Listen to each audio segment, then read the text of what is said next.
मिलेगी और कितनी मिलेगी, मेरी समझ से ये चार बातों पर निर्भर करता है। एक है पुरुषार्थ, एक है प्रारब्ध, संभावना जो कि ज्योतिष शास्त्र में बताते हैं, और प्रभु की इच्छा। महाराज जी अगर 2-3 बार कार्य दो बातें तो हटा दीजिए, संभावना और प्रभु की इच्छा को हटा दीजिए।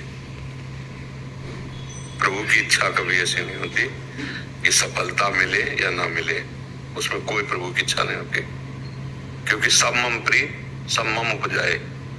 तुम्हारे कर्तव्य का, जैसे हमारे स्कूल में टीचर हम सबको पढ़ाते थे, तो किसी के प्रति उनका प्यार कम ज्यादा थोड़ी है, पढ़ा तो समान रहे, लेकिन मेहनत विद्यार्थी की।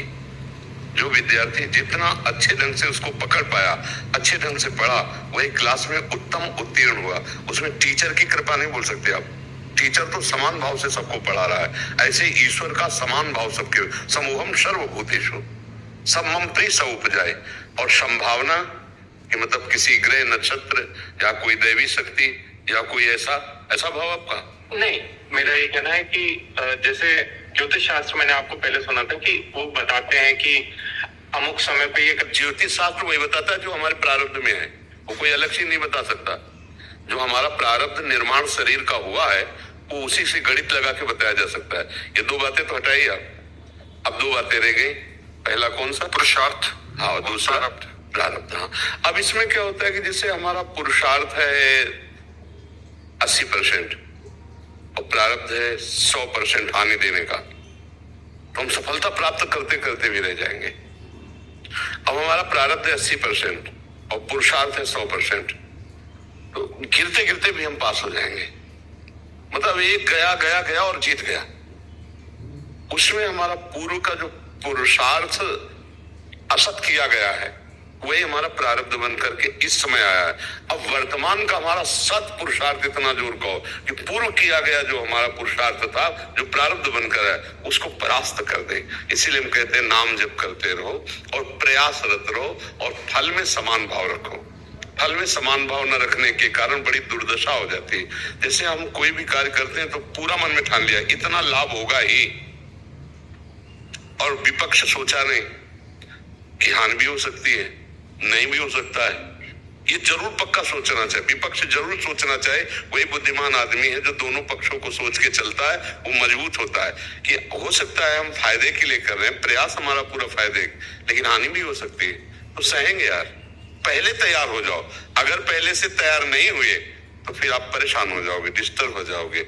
सुख दुखे समय कृत्वा लाभा अलाभो जया जयो। ये बिल्कुल परिणाम तुम्हारे हाथ नहीं, क्योंकि प्रारब्ध को तुम जानते नहीं हो। प्रारब्ध बहुत बलवान होता है। सुनो भरत, भावी को प्रारब्ध कहते हैं, प्रारब्ध को भावी कहते हैं। सुनो भरत, वशिष्ठ जी महाराज कह रहे, सुनो भरत भावी प्रबल बिलख कहो मुनिनाथ, हानि लाभ जीवन मरण जस अपयस ये विधिहांत। कि पहले से विधान में खूब मेहनत करने वाला, खूब प्रयास करने वाला असफल पाया गया। कोई ज्यादा प्रयास नहीं, कोई मेहनत नहीं, लेकिन बहुत सफलता प्राप्त हुई, उसमें प्रारब्ध उसका काम कर रहा है। तो क्या हम पशु हैं जो प्रारब्ध के अधीन होकर के हम जीते रहे? हम ऐसे पुरुषार्थ को करें जो हमारे अशुभ को नष्ट कर दे, और अशुभ आए भी तो हमें परास्त न कर पाए। जैसे अशुभ कर्म का फल शरीर पर प्रहार होगा, प्रारब्ध अपना रंग तो दिखाएगा, पक्का रंग दिखाएगा। बड़े चाहे जितने भजनानंदी हो, रंग आएगा आपके शरीर पे। तो अगर भजन ना करते होते तो हालत क्या होती है आप सोचो।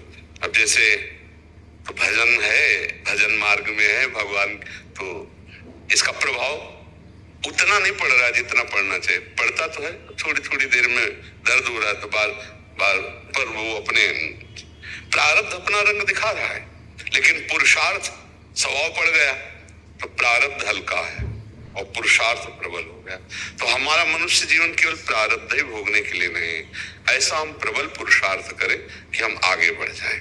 पुरुषार्थ में कमी होने पर प्रारब्ध